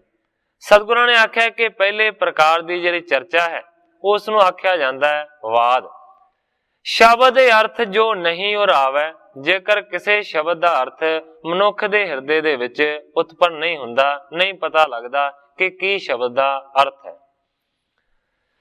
ਕਰ ਪਰਸ ਪਰ ਬੂਜਨ ਕਹਿਨੇ, ਸੁਣੇ ਪ੍ਰੇਮ ਤੇ ਅਰਥ ਸੋ ਲਹਿਨੇ। ਫਿਰ ਉਹ ਕਿਸੇ ਹੋਰ ਤੋਂ ਪੁੱਛਦਾ ਹੈ ਕਿ ਇਸ ਸ਼ਬਦ ਦਾ ਕੀ ਅਰਥ ਬਣਦਾ ਹੈ, ਤੇ ਦੱਸਣ ਵਾਲਾ ਫਿਰ ਅੱਗੋਂ ਅਰਥ ਦੱਸਦਾ ਹੈ। ਪ੍ਰੇਮ ਦੇ ਨਾਲ ਉਸ ਨੂੰ ਸੁਣਦਾ ਹੈ ਤੇ ਅਰਥ ਨੂੰ ਪ੍ਰਾਪਤ ਕਰਦਾ ਹੈ। ਇਹ ਹੈ ਵਾਦ ਚਰਚਾ, ਇੱਕ ਦੂਜੇ ਤੋਂ ਪੁੱਛ ਪੁਛਾ ਕੇ ਪਤਾ ਕਰ ਲੈਣਾ ਕਿ ਵਾਕਿਆਤ ਗੁਰਬਾਣੀ ਦੇ ਸ਼ਬਦ ਦਾ ਕੀ ਤਾਤਪਰਯ ਹੈ, ਕੀ ਅਰਥ ਹੈ। ਦੂਜੀ ਚਰਚਾ ਹੇਤ ਪਛਾਨ, ਨਿਜ ਬੁੱਧ ਮੈਂ ਸੋ ਕਰਤ ਬਖਾਨ। ਸਤਿਗੁਰੂ ਹਰਗੋਬਿੰਦ ਸੱਚੇ ਪਾਤਸ਼ਾਹ ਜੀ ਕਹਿੰਦੇ ਨੇ ਕਿ ਦੂਜੀ ਚਰਚਾ ਦਾ ਨਾਮ ਹੈ ਹੇਤ, ਭਾਵ ਹੈ ਪਿਆਰ ਵਾਲੀ। ਦੂਜੀ ਚਰਚਾ ਦਾ ਨਾਮ ਹੇਤ ਹੈ, ਭਾਵ ਕਿ ਪਿਆਰ ਵਾਲੀ ਚਰਚਾ। ਨਿਜ ਬੁੱਧ ਮੈਂ ਸੋ ਕਰਤ ਬਖਾਨ। ਕੋਈ ਪਾਠੀ, ਕੋਈ ਵੀ ਗੁਰੂ ਦਾ ਸਿੱਖ ਆਪਣੀ ਬੁੱਧੀ ਦੇ ਨਾਲ ਮਾਨੋ ਕਿ ਸ਼ਬਦ ਦਾ ਬਖਾਨ ਕਰਦਾ ਹੈ, ਉਸ ਦੇ ਅਰਥ ਨੂੰ ਵੀ ਉਸੇ ਤਰ੍ਹਾਂ ਆਪਣੇ ਮਨ ਦੇ ਨਾਲ ਉਹ ਕਥਨ ਕਰਦਾ ਹੈ, ਸੋਚਦਾ ਹੈ। ਸੁਣਤ ਦੂਸਰੇ ਮ੍ਰਿਦ ਬਚ ਕਹੈ, ਇਹ ਨਹੀਂ ਅਰਥ ਅਪਰ ਬਿਦ ਹੈ। ਜਦੋਂ ਕੋਈ ਅਰਥ ਕਰਨ ਵਾਲਾ ਆਪਣੀ ਮਤ ਦੇ ਮੁਤਾਬਕ ਅਰਥ ਕਰਦਾ ਹੈ ਕਿ ਇਸ ਦਾ ਆ ਅਰਥ ਬਣਦਾ ਹੈ, ਤੇ ਜਿਹੜੇ ਸੁਣਨ ਵਾਲੇ ਨੇ ਉਸ ਨੂੰ ਕਹਿੰਦੇ ਨੇ ਕਿ ਇਹ ਭਾਈ ਸਿੱਖਾ, ਇਹ ਨਹੀਂ ਅਰਥ ਜਿਸ ਤਰ੍ਹਾਂ ਤੂੰ ਅਰਥ ਕਰ ਰਿਹਾ ਹੈ, ਇਸ ਤਰ੍ਹਾਂ ਅਰਥ ਨਹੀਂ ਹੈ, ਅਪਰ ਬਿਦ ਹੈ। ਇਹਦਾ ਜਿਹੜਾ ਅਰਥ ਹੈ ਨਾ, ਇੰਜ ਨਹੀਂ ਬਣਦਾ। ਜਦੋਂ ਕੋਈ ਗਲਤ ਅਰਥ ਕਰ ਦੇਵੇ ਆਪਣੀ ਮਤ ਦੇ ਮੁਤਾਬਕ, ਤੇ ਸੁਣਨ ਵਾਲੇ ਉਸ ਨੂੰ ਕਹਿਣ ਕਿ ਭਾਈ ਸਿੱਖਾ, ਇਸ ਸ਼ਬਦ ਦਾ ਇਸ ਤਰ੍ਹਾਂ ਦਾ ਅਰਥ ਨਹੀਂ ਬਣਦਾ, ਅਰਥ ਤੇ ਕਿਸੇ ਹੋਰ ਪ੍ਰਕਾਰ ਦਾ। ਸ਼ਬਦ ਦੇ ਅਰਥ ਕਹਿ ਭਲੋ ਸੁਨਾਇਓ, ਸੁਣਿਓ ਜਥਾਰਥ ਤੇ ਮਨ ਪਾਇਓ। ਫਿਰ ਉਹ ਕਹਿੰਦਾ ਜੀ ਕਿਵੇਂ ਅਰਥ ਹੈ। ਫਿਰ ਜਿਹੜੇ ਜਾਣਨ ਵਾਲੇ ਨੇ ਉਹ ਸ਼ਬਦ ਦਾ ਅਰਥ ਦੱਸਦੇ ਨੇ, ਭਲੀ ਪ੍ਰਕਾਰ ਦੇ ਨਾਲ ਉਸ ਨੂੰ ਸੁਣਾਉਂਦੇ ਨੇ। ਜਦੋਂ ਉਹ ਸੁਣਦਾ ਹੈ ਤੇ ਫਿਰ ਯਥਾਰਥ ਮੰਨਦਾ ਹੈ, ਉਸ ਨੂੰ ਸੋਚ ਕੇ ਆਪਣੇ ਮਨ ਦੇ ਵਿੱਚ ਉਹ ਧਾਰਨ ਕਰ ਲੈਂਦਾ। ਬਹੁਰੋ ਦੇ ਕਰ ਬੁੱਧ ਵਸ਼ੇਖ, ਕਰੇ ਆਪ ਤੈਸੇ ਸ਼ੁਭ ਦੇਖ। ਪਹਿਲਾਂ ਜਿਹੜਾ ਅਰਥ ਕਰ ਰਿਹਾ ਹੁੰਦਾ ਹੈ ਉਹਦੀ ਵਿਚਾਰ ਕਰਦਾ ਹੈ, ਫਿਰ ਜਿਹੜਾ ਦੂਜਿਆਂ ਨੇ ਸਲਾਹ ਦੇ ਕੇ ਦੱਸਿਆ ਹੈ ਵਿਸ਼ੇਸ਼ ਬੁੱਧੀ ਦੇ ਨਾਲ ਪੜਤਾਲ ਕਰਦਾ ਹੈ। ਕਰੇ ਆਪ ਤੈਸੇ ਸ਼ੁਭ ਦੇਖ, ਤੇ ਦੇਖ ਕੇ ਫਿਰ ਸ਼ੁਭ ਪੜਤਾਲ ਕਰਕੇ ਜਿਹੜਾ ਅਰਥ ਉਹਨਾਂ ਨੇ ਦੱਸਿਆ ਹੁੰਦਾ ਹੈ ਉਸ ਅਰਥ ਨੂੰ ਉਹ ਧਾਰਨ ਕਰ ਲੈਂਦਾ। ਭਨਤ ਸੁਣਤ ਦੋਨੋਂ ਮਿਲ ਆਛੇ, ਨਿਰਣੇ ਹੋਏ ਅਰਥ ਕੋ ਪਾਛੇ। ਕਹਿ ਕੇ ਸੁਣ ਕੇ ਦੋਵਾਂ ਪਾਸਿਆਂ ਦਾ ਚੰਗੇ ਤਰੀਕੇ ਦੇ ਨਾਲ ਫਿਰ ਨਿਰਣਾ ਹੋ ਜਾਂਦਾ ਹੈ ਤੇ ਅਰਥ ਦੇ ਉੱਤੇ ਉਹ ਅਪੜ ਜਾਂਦਾ ਹੈ। ਕਹਿੰਦੇ ਨੇ ਪੱਖ ਬਾਦ ਤਜ ਸੋ ਉਰ ਧਰੈ, ਆਪਸ ਮੈਂ ਸਰਾਹਣਾ ਕਰੈ। ਪੱਖਵਾਦ ਨੂੰ, ਝਗੜੇ ਨੂੰ ਪਰਾਂ ਕਰਕੇ, ਮਾਨੋ ਕੇ ਵਿਚਾਰ ਕਰਕੇ ਇੱਕ ਚੰਗੇ ਅਰਥ ਦੇ ਉੱਤੇ ਪਹੁੰਚ ਜਾਂਦੇ ਨੇ ਤੇ ਆਪਸ ਦੇ ਵਿੱਚ ਉਸ ਗੱਲ ਦੀ ਸ਼ਲਾਘਾ ਕਰਦੇ ਨੇ। ਇਸ ਤੇ ਆਏ ਨਾ ਉਸ ਤੇ ਸੁਣਿਓ, ਔਰ ਨਹੀਂ ਜਾਣੈ ਤੋ ਇਨ ਭਨਿਓ। ਸਤਿਗੁਰੂ ਹਰਗੋਬਿੰਦ ਸੱਚੇ ਪਾਤਸ਼ਾਹ ਜੀ ਕਹਿੰਦੇ ਨੇ ਕਿ ਇੱਕ ਨੂੰ ਅਰਥ ਨਾ ਆਇਆ ਤਾਂ ਦੂਜੇ ਨੇ ਸੁਣ ਲਿਆ, ਦੂਜਾ ਨਹੀਂ ਜਾਣਦਾ ਤਾਂ ਪਹਿਲੇ ਨੇ ਮਾਨੋ ਕੇ ਕਹਿ ਦਿੱਤਾ। ਦੋਨੋਂ ਕੋ ਗੁਣ ਮਿਲ ਕਰ ਭਇਓ, ਪ੍ਰੇਮ ਵਿਸਾਲ ਬਹੁਰ ਜੁਗ ਕਹਿਓ। ਦੋਨਾਂ ਦੇ ਮਿਲਾਪ ਦੇ ਨਾਲ ਮਾਨੋ ਕਿ ਅਰਥ ਚੰਗਾ ਨਿਕਲ ਆਇਆ। ਪ੍ਰੇਮ ਵਿਸਾਲ ਬਹੁਰ ਜੁਗ ਕਹਿਓ, ਵੱਡਾ ਪ੍ਰੇਮ ਦੋਵਾਂ ਦੇ ਵਿੱਚ ਪੈਦਾ ਹੋਇਆ। ਜਿਵੇਂ ਇੱਕ ਦੀਪਕ ਕਰੇ ਪ੍ਰਕਾਸ਼, ਰਹੇ ਅੰਧੇਰਾ ਪਿੱਛੇ ਤਾਸ। ਹੁਣ ਗ੍ਰੰਥਾਕਾਰ ਭਾਈ ਸੰਤੋਖ ਸਿੰਘ ਜੀ ਇਸ ਗੱਲ ਨੂੰ ਸਿੱਧ ਕਰ ਰਹੇ ਨੇ ਕਿ ਮਾਨੋ ਜਿਹੜਾ ਅਰਥ ਕੋਈ ਗਲਤ ਕਰਦਾ ਵੀ ਹੋਵੇ ਤੇ ਜੇਕਰ ਦੂਸਰੇ ਦੇ ਸਹੀ ਅਰਥ ਨੂੰ ਨਾ ਮੰਨੇ ਤੇ ਉਹ ਮਾੜੀ ਗੱਲ ਹੈ। ਭਾਵ ਕਿ ਜਿਹੜਾ ਗਲਤ ਕੀਤੇ ਹੋਏ ਅਰਥ ਨੂੰ ਦੂਜੇ ਦੀ ਸਿੱਖਿਆ ਦੇ ਨਾਲ ਸੁਧਾਰ ਲੈਂਦਾ, ਇਹਨੂੰ ਆਖਿਆ ਜਾਂਦਾ ਹੈ ਹੇਤ ਚਰਚਾ। ਇਸੇ ਬਾਰੇ ਕਵੀ ਜੀ ਨੇ ਅੱਗੇ ਇੱਕ ਪ੍ਰਮਾਣ ਦਿੱਤਾ ਹੈ। ਕਵੀ ਜੀ ਲਿਖਦੇ ਨੇ ਜਿਵੇਂ ਇੱਕ ਦੀਪਕ ਕਰੇ ਪ੍ਰਕਾਸ਼, ਰਹਿ ਅੰਧੇਰਾ ਪਿੱਛੇ ਤਾਸ। ਆਮ ਕਰਕੇ ਆਪਾਂ ਕਹਾਵਤ ਵਰਤਦੇ ਹਾਂ ਕਿ ਦੀਵੇ ਦੇ ਥੱਲੇ ਹਨੇਰਾ ਹੁੰਦਾ ਹੈ। ਜਦੋਂ ਪੁਰਾਣੇ ਸਮੇਂ ਦੇ ਵਿੱਚ ਦੀਵਾ ਜਗਾਇਆ ਜਾਂਦਾ ਸੀ, ਲਾਟ ਦੂਰ ਦੂਰ ਤੱਕ ਰੋਸ਼ਨੀ ਕਰਦੀ ਸੀ, ਪਰ ਥੱਲੇ ਉਹਦੀ ਲਾਟ ਦਾ ਪ੍ਰਕਾਸ਼ ਨਹੀਂ ਸੀ ਜਾਂਦਾ। ਹੁਣ ਉਸ ਗੱਲ ਦੇ ਵੱਲ ਧਿਆਨ ਰੱਖਣਾ ਹੈ। ਕਵੀ ਜੀ ਲਿਖਦੇ ਨੇ ਕਿ ਜਿਵੇਂ ਕੋਈ ਦੀਵਾ ਜਗਾਇਆ ਜਾਵੇ, ਉਹ ਕਾਫੀ ਦੂਰੀ ਤੱਕ ਪ੍ਰਕਾਸ਼ ਕਰਦਾ ਹੈ, ਪਰ ਮਾਨੋ ਕਿ ਉਹਦੇ ਪਿੱਛੇ, ਉਹਦੇ ਥੱਲੇ ਤੇ ਹਨੇਰਾ ਹੁੰਦਾ ਹੈ। ਦੁਤੀਆ ਦੀਪਕ ਜੇ ਤਹ ਹੋਏ, ਪਾਛਲ ਤਮ ਦੋਹਣ ਕੋ ਖੋਏ। ਤੇ ਜੇਕਰ ਇੱਕ ਦੀਵਾ ਜਗਦਾ ਹੈ, ਉਹਦੇ ਲਾਗੇ ਥੋੜੀ ਦੂਰੀ ਦੇ ਉੱਤੇ ਇੱਕ ਹੋਰ ਦੀਵਾ ਜਗਾ ਦਈਏ ਤੇ ਫਿਰ ਦੋਵਾਂ ਦੇ ਥੱਲੇ ਹਨੇਰਾ ਨਹੀਂ ਰਹੇਗਾ। ਜਿਹੜਾ ਪਹਿਲਾ ਦੀਵਾ ਜਗਦਾ ਹੈ ਉਹ ਭਾਵੇਂ ਆਪਣੇ ਥੱਲੇ ਰੌਸ਼ਨੀ ਨਹੀਂ ਦੇਗਾ, ਪਰ ਦੂਸਰੇ ਦੀਵੇ ਦੇ ਥੱਲੇ ਤੇ ਉਹਦੀ ਰੌਸ਼ਨੀ ਜ਼ਰੂਰ ਪਹੁੰਚੇਗੀ। ਇਸੇ ਤਰ੍ਹਾਂ ਜਿਹੜਾ ਦੂਸਰਾ ਦੀਵਾ ਜਗਦਾ ਹੈ ਉਹ ਭਾਵੇਂ ਆਪਣੇ ਥੱਲੇ ਰੌਸ਼ਨੀ ਨਹੀਂ ਦੇਗਾ, ਪਰ ਦੂਸਰੇ ਦੇ ਥੱਲੇ ਉਹ ਜ਼ਰੂਰ ਰੌਸ਼ਨੀ ਮੌਜੂਦ ਹੋਵੇਗੀ। ਗ੍ਰੰਥਾਕਾਰ ਭਾਈ ਸੰਤੋਖ ਸਿੰਘ ਜੀ ਨੇ ਪ੍ਰਮਾਣ ਦਿੱਤਾ ਹੈ ਕਿ ਇਸ ਤਰੀਕੇ ਦੇ ਨਾਲ ਮੰਨੋ ਕਿ ਦੋਵਾਂ ਦੀਵਿਆਂ ਦੇ ਥੱਲੇ ਹਨੇਰਾ ਨਹੀਂ ਰਹੇਗਾ ਜੇਕਰ ਦੋ ਦੀਵੇ ਜਗਾਏ ਜਾਣਗੇ। ਜੋ ਏਕਲ ਹੀ ਅਰਥ ਬਖਾਨੇ, ਤਿਸ ਤੇ ਮਨ ਕੋ ਮਾਨ ਨਾ ਹਾਨੇ। ਕਵੀ ਜੀ ਲਿਖਦੇ ਨੇ ਕਿ ਜਿਹੜਾ ਇਕੱਲਾ ਹੀ ਆਪਣੇ ਕੀਤੇ ਹੋਏ ਅਰਥ ਦੇ ਉੱਤੇ ਅੜਿਆ ਰਹਿੰਦਾ ਹੈ, ਡਟਿਆ ਰਹਿੰਦਾ ਹੈ, ਉਸ ਦੇ ਮਨ ਤੋਂ ਮਾਨੋ ਕਿ ਮਾਨ ਰੂਪੀ ਜਿਹੜਾ ਹਨੇਰਾ ਹੈ ਨਾ ਉਹ ਕਦੇ ਦੂਰ ਨਹੀਂ ਹੁੰਦਾ। ਜੇਕਰ ਆਪਣੇ ਅਰਥ ਦੇ ਉੱਤੇ ਡਟਿਆ ਰਹਿੰਦਾ ਹੈ ਕਿ ਮੈਂ ਜੋ ਕਹਿਣਾ ਹਾਂ ਉਹ ਠੀਕ ਕਹਿਣਾ। ਲੇਹ ਸ਼ਬਦ ਰਸ ਮਿਲ ਕਰ ਦੋਏ, ਮਾਨ ਨਾ ਰਹਿ ਮਹਾਫਲ ਹੋਏ।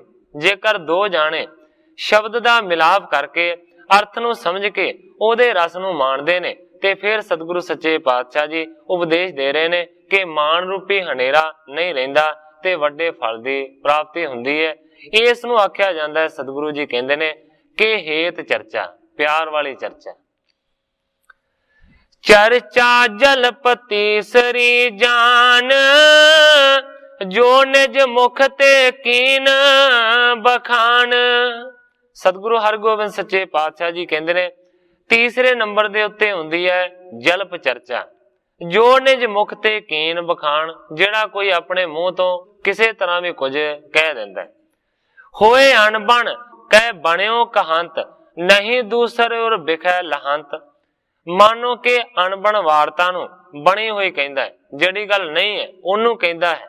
ਨਹੀਂ ਦੂਸਰ ਔਰ ਬਿਖੈ ਲਹੰਤ, ਦੂਸਰੇ ਦੀ ਆਖੀ ਹੋਈ ਗੱਲ ਨੂੰ ਰਤਾ ਪ੍ਰਵਾਨ ਨਹੀਂ ਕਰਦਾ, ਭਾਵੇਂ ਗਲਤ ਆਖੇ ਤੇ ਭਾਵੇਂ ਠੀਕ ਆਖੇ, ਕਹਿੰਦਾ ਜੋ ਮੈਂ ਕਹਿਣਾ ਹਾਂ ਉਹ ਠੀਕ ਹੈ। ਤਿਸ ਪਰ ਦੋਨੋਂ ਬਾਦ ਉਠਾਏ, ਫਿਰ ਉਹਦੇ ਉੱਤੇ ਝਗੜਾ ਹੋ ਜਾਂਦਾ ਹੈ।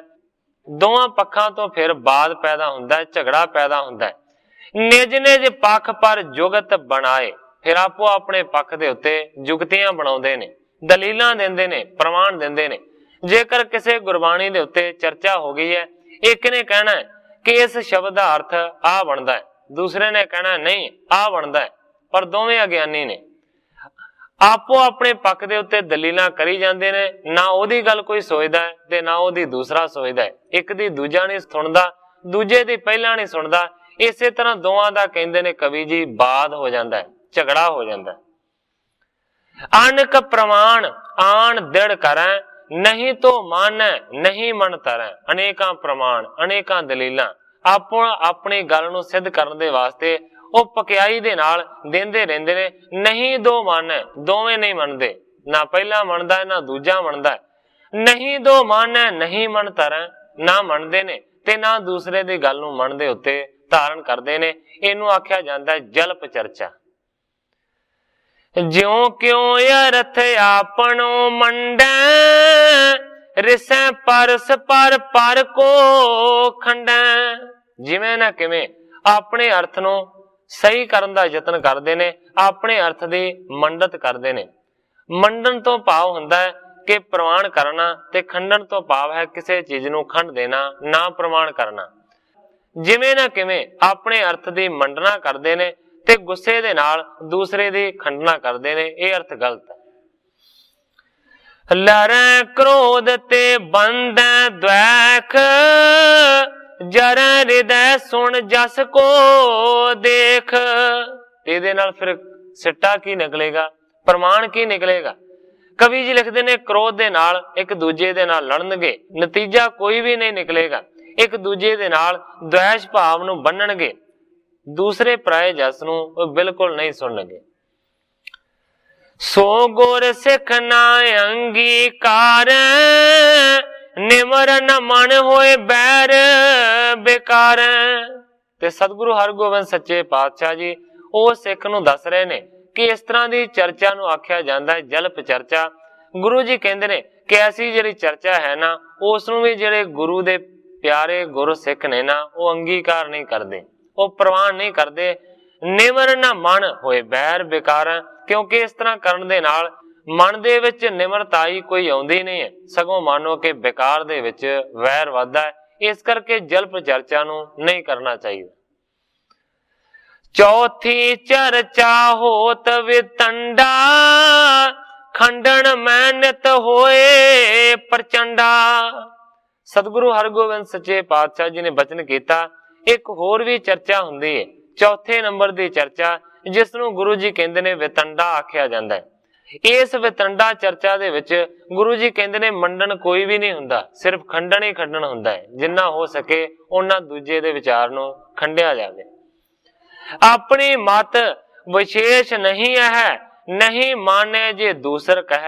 अपनी मत ते विशेष हुंदी नहीं, उच्ची हुंदी नहीं, पर जे कोई मानो कि किंतु करदा है ते उसनूं बिल्कुल भी प्रमाण नहीं किया जाता, उसका खंडन ही किया जाता है। पठन हार जे सगरे लोक, दुखै अदक तिन जल्द विवेक। मानो कि फिर वो अपने मत दे मुताबक अर्थ करदा है ते दूजियां दे उत्ते वो अर्थ थोपण दा यतन करदा है, पर जेड़े पढ़न वाले ने सारे दे सारे लोग बड़ा दुखदे ने उस दे कीते होए अर्थ तो, पर उहदे नाल झगड़ नहीं सकदे। कई ऐसे भी प्रचंड हुंदे ने। ए पी सतगुर के सिख त्यागै, सार गह शुभ सोय अनुरागै। सतगुरु हरगोबिंद सच्चे पातशाह जी ने आख्या, ए पी सतगुर के सिख त्यागै। सतगुरां दे सिख नूं चाहीदा है कि ये जिहड़ी वितंडा चर्चा है ना, इस नूं भी छड्ड देण। सार गह शुभ को अनुरागै। दरअसल असली गल है कि सार चीज नूं फड़ना चाहिए ते जिहड़ी असार चीज है ना उस नूं छड्ड देना चाहिए। किसको मन कब नहीं दुखावे, और प्रसन्नता सबन पावे। कदे किसी भी बचन दे नाल मानो कि किसी दे मन नूं दिखाउणा नहीं चाहिए, क्योंकि विद्वानां ने आख्या कि हिंसा भी 3 प्रकार दी है, मन करके, बचना करके और कर्म करके। जेकर मूँह दे नाल किसी नूं माड़ा बोल के असीं उहदा मन दिखाउने आ, ये भी हिंसा है। जेकर हत्थ दे नाल किसी नूं चोट पहुंचाउंदे आ, किसी नूं दंड देने आ, वो भी हिंसा है। हुण सतगुरु हरगोबिंद सच्चे पातशाह जी इस पासे इशारा कर रहे ने, किसको मन नहीं कभी दुखावे। किसी दे मन नूं किसी भी प्रकार दे नाल ना दिखावो, और प्रसन्नता सबन पावे।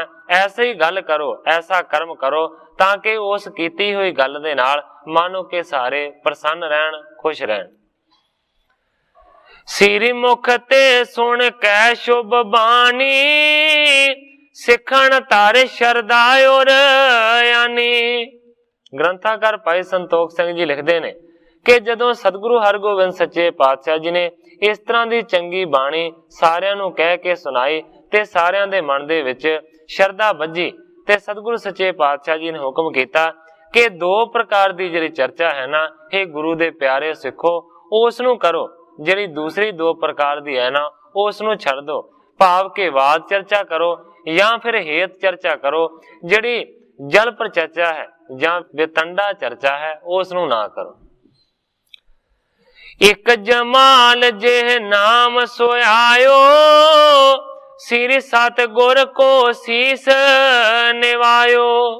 कवि जी लिखते ने कि जमाल नां दा एक आदमी सतगुरां दे कोल आया, सतगुरां दे चरणां दे विच आण के सिर निवाया। बैठ समीप भाओ को धारा, ले तो पयो प्रसाद बरतारा। सतगुरां दे लागे बह गया, प्रेम नूं धारण किया, प्रसाद संगत दे विच वरत रहा सी, उन्हें भी प्रसाद लै लिया। देख प्रभा सतगुर की मोहा, सुंदर शीतल ससी सम सोहा। सतगुरां दी प्रभा नूं, सतगुरां दी शोभा नूं देख के मोया गया। सुंदर शीतल ससी सम सोहा, भाव कि वो प्रभा चंद वांगू शीतल ते सोहनी फबरी सी, ओदे उत्ते मोया गया।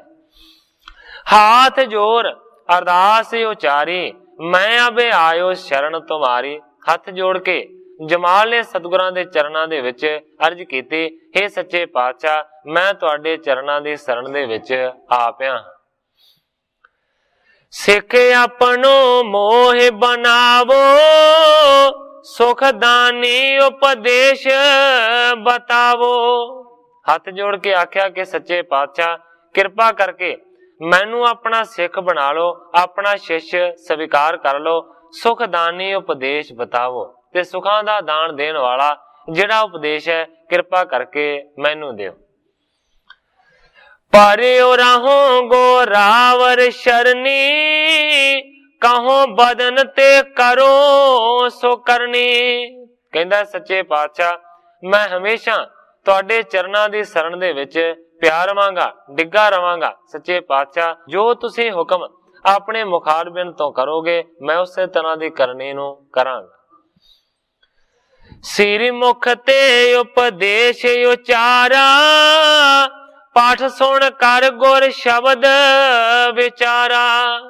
सतगुरु हरगोबिंद सच्चे पातशाह जी ने उस जमाल नूं आख्या है, कहंदे ने गुरबाणी नूं पढ़िया कर या सुनिया कर, पढ़ के या सुन के फिर गुरु दे शब्दां दी विचार करया कर। कहंदे ने तारो सिदक तिम कर्म कमावो, तात परै तिसको लह पावो। गुरु जी कहंदे ने कि फिर उस विचार दे उत्ते सिदक नूं धारण करके उसे तरह दे कर्म करया कर, जिहड़ा तात परै है, जिहड़ा अर्थ है उस नूं मानो कि अपने हिरदे दे विच वसा के रखिया कर।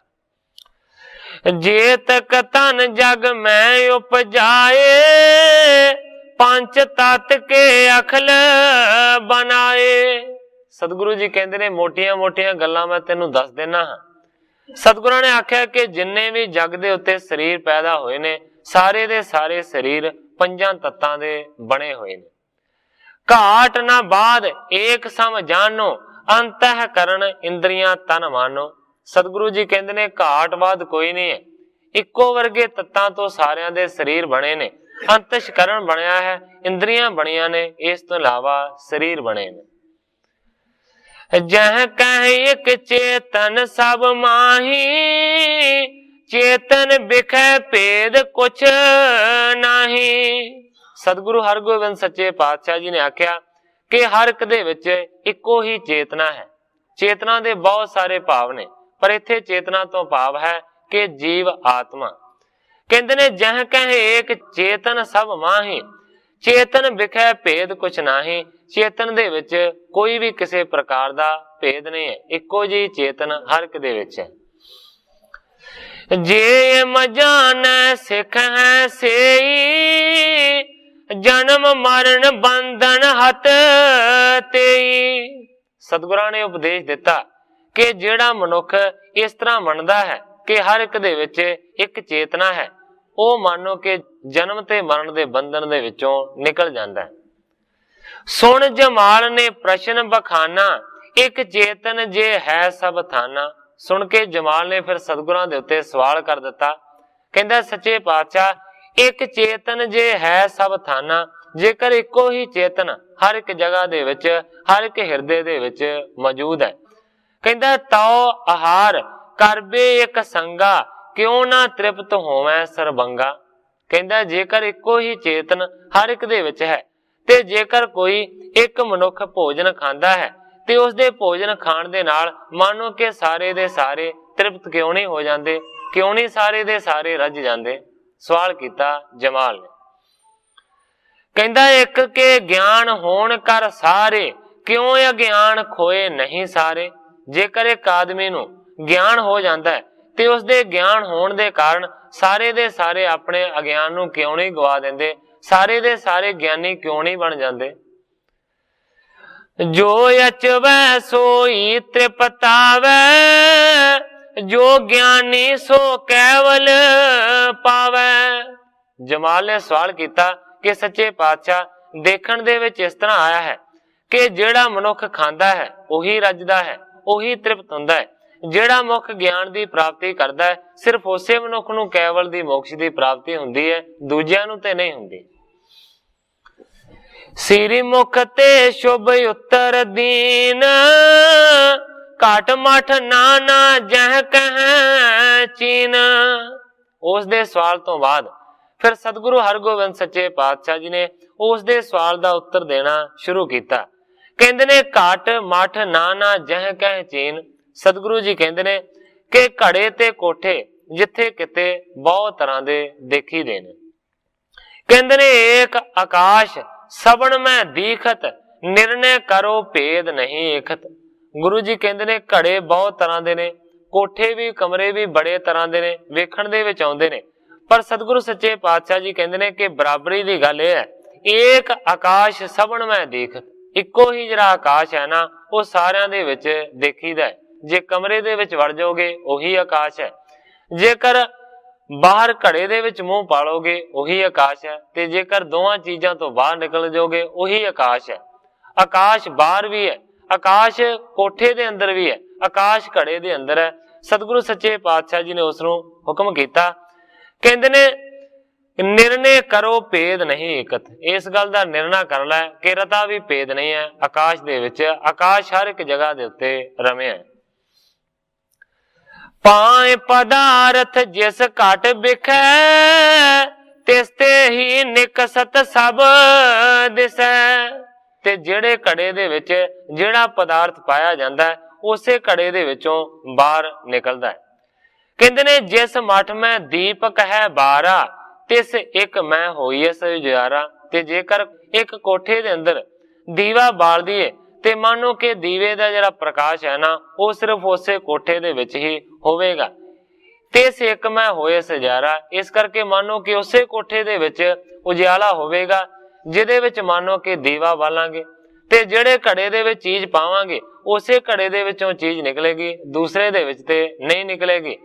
ਜਿੱਥੇ ਮੰਨੋ ਕਿ ਘੜੇ ਦੇ ਵਿੱਚ ਕੁਝ ਪਾਇਆ ਨਹੀਂ ਉੱਥੋਂ ਕੁਝ ਨਹੀਂ ਨਿਕਲਣਾ, ਉੱਥੇ ਆਕਾਸ਼ ਤੇ ਹੈ ਹੀ ਹੈ। ਜਿਹੜੇ ਘੜੇ ਦੇ ਵਿੱਚ ਪਾ ਦਿੱਤਾ ਹੈ ਉੱਥੋਂ ਨਿਕਲੇਗਾ, ਪਰ ਆਕਾਸ਼ ਤੇ ਉੱਥੇ ਵੀ ਹੈ। ਜਿਸ ਕੋਠੇ ਦੇ ਵਿੱਚ ਦੀਵਾ ਨਹੀਂ ਜਗਾਇਆ ਉੱਥੇ ਪ੍ਰਕਾਸ਼ ਨਹੀਂ ਹੋਵੇਗਾ, ਪਰ ਆਕਾਸ਼ ਤੇ ਉੱਥੇ ਵੀ ਹੈ। ਤੇ ਜੇਕਰ ਉਸ ਕੋਠੇ ਦੇ ਵਿੱਚ ਦੀਵਾ ਜਗਾ ਦਈਏ ਤੇ ਉੱਥੇ ਆਕਾਸ਼ ਵੀ ਹੈ, ਉੱਥੇ ਪ੍ਰਕਾਸ਼ ਵੀ ਹੈ। ਤਿਮ ਜਾਨੋ ਜਿਮ ਭੋਜਨ ਖਾਨੋ, ਧਰਮ ਪ੍ਰਾਣ ਕੋ ਪਾਣੀ ਪਾਨੋ। ਸਤਿਗੁਰੂ ਹਰਗੋਬਿੰਦ ਸੱਚੇ ਪਾਤਸ਼ਾਹ ਜੀ ਕਹਿੰਦੇ ਨੇ ਇਸੇ ਤਰੀਕੇ ਦੇ ਨਾਲ ਮਾਨੋ ਕਿ ਜਿਹੜਾ ਭੋਜਨ ਖਾਂਦਾ ਹੈ ਉਹ ਤ੍ਰਿਪਤ ਹੁੰਦਾ ਹੈ। ਭੋਜਨ ਖਾਣਾ ਮਾਨੋ ਕਿ ਪ੍ਰਾਣਾ ਦੀ ਰੱਖਿਆ ਹੈ।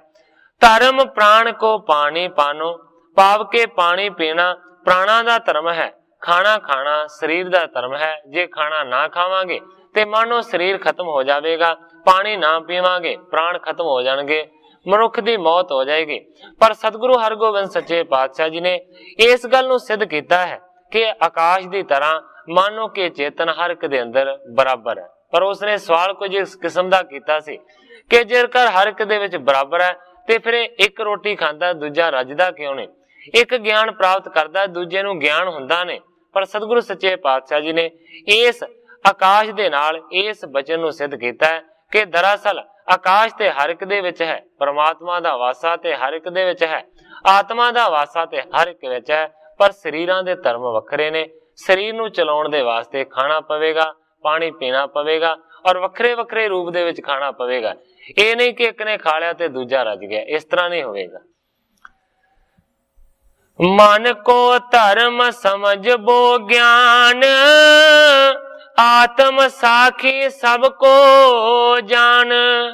ਸਤਿਗੁਰੂ ਹਰਗੋਬਿੰਦ ਸੱਚੇ ਪਾਤਸ਼ਾਹ ਜੀ ਨੇ ਬਚਨ ਕੀਤਾ, ਕਹਿੰਦੇ ਨੇ ਮਨ ਕੋ ਧਰਮ ਸਮਝਵੋ ਗਿਆਨ। ਮਨ ਦਾ ਧਰਮ ਹੈ ਕਿ ਗਿਆਨ ਨੂੰ ਸਮਝਣਾ, ਗਿਆਨ ਨੂੰ ਆਪਣੀ ਪਕੜ ਦੇ ਵਿੱਚ ਲੈ ਆਉਣਾ। ਆਤਮ ਸਾਖੀ ਸਭ ਕੋ ਜਾਣ, ਪਰ ਕਹਿੰਦੇ ਨੇ ਕਿ ਸਾਰਿਆਂ ਦੀ ਜਿਹੜੀ ਸਾਖੀ ਹੈ, ਸਾਰਿਆਂ ਦੀ ਜਿਹੜੀ ਗਵਾਹ ਹੈ ਨਾ ਉਹ ਹੈ ਆਤਮਾ। ਇਸ ਤਰੀਕੇ ਦੇ ਨਾਲ ਸਤਿਗੁਰੂ ਹਰਗੋਬਿੰਦ ਸੱਚੇ ਪਾਤਸ਼ਾਹ ਜੀ ਉਸ ਜਮਾਲ ਨੂੰ ਉਪਦੇਸ਼ ਦੇ ਰਹੇ ਨੇ। ਸਾਧ ਸੰਗਤ ਜੀ, ਸਮੇਂ ਦੀ ਸਮਾਪਤੀ ਹੈ। ਕੱਲ ਨੂੰ ਗ੍ਰੰਥਾਕਾਰ ਭਾਈ ਸੰਤੋਖ ਸਿੰਘ ਜੀ ਜਿਸ ਤਰੀਕੇ ਦੇ ਨਾਲ ਇਸ ਅਗਲੀ ਕਥਾ ਨੂੰ ਅੱਗੇ ਬਿਆਨ ਕਰਨਗੇ, ਮੈਂ ਉਸੇ ਤਰ੍ਹਾਂ ਸਾਧ ਸੰਗਤ ਦੇ ਸਨਮੁਖ ਅਰਜ਼ ਕਰਾਂਗਾ। ਅੱਗੇ ਜੋ ਸਤਿਗੁਰੂ ਸੱਚੇ ਪਾਤਸ਼ਾਹ ਜੀ ਦੀ ਰਜ਼ਾ ਹੋਵੇਗੀ ਉਸੇ ਤਰ੍ਹਾਂ ਵਰਤੇਗੀ। ਅੱਜ ਇੰਨੀਆਂ ਹੀ ਅਰਜ਼ਾਂ ਕਰਦਾ ਹੋਇਆ ਮੈਂ ਇੱਥੇ ਹੀ ਕਥਾ ਨੂੰ ਵਿਸਰਾਮ ਦੇ ਕੇ ਸਾਰੀ ਸਾਧ ਸੰਗਤ ਤੋਂ ਖਿਮਾ ਦਾ ਜਾਚਕਾਂ। हे अच्युत हे पार ब्रह्म अविनाशी अगनास, हे पूरन हे सर्व मैं दुख पंजन गुणतास, हे संगी हे निरंकार हे निर्गुण सब टेक, हे गोबिंद हे गुण निधान जाके सदा विवेक। हे अपरंपर हर हरे है पी होवन हार। हे संता कै सदा संग ने धारा आधार। हे ठाकुर हो दास रो मैं निर्गुण गुण नहीं कोय। नानक दीजै नाम दान राखो हिय परोय। याही कुल ते प्रगट होय ताही कुल को नाम। पुन द्वादश गुरिंड कौ मेरी है प्रणाम।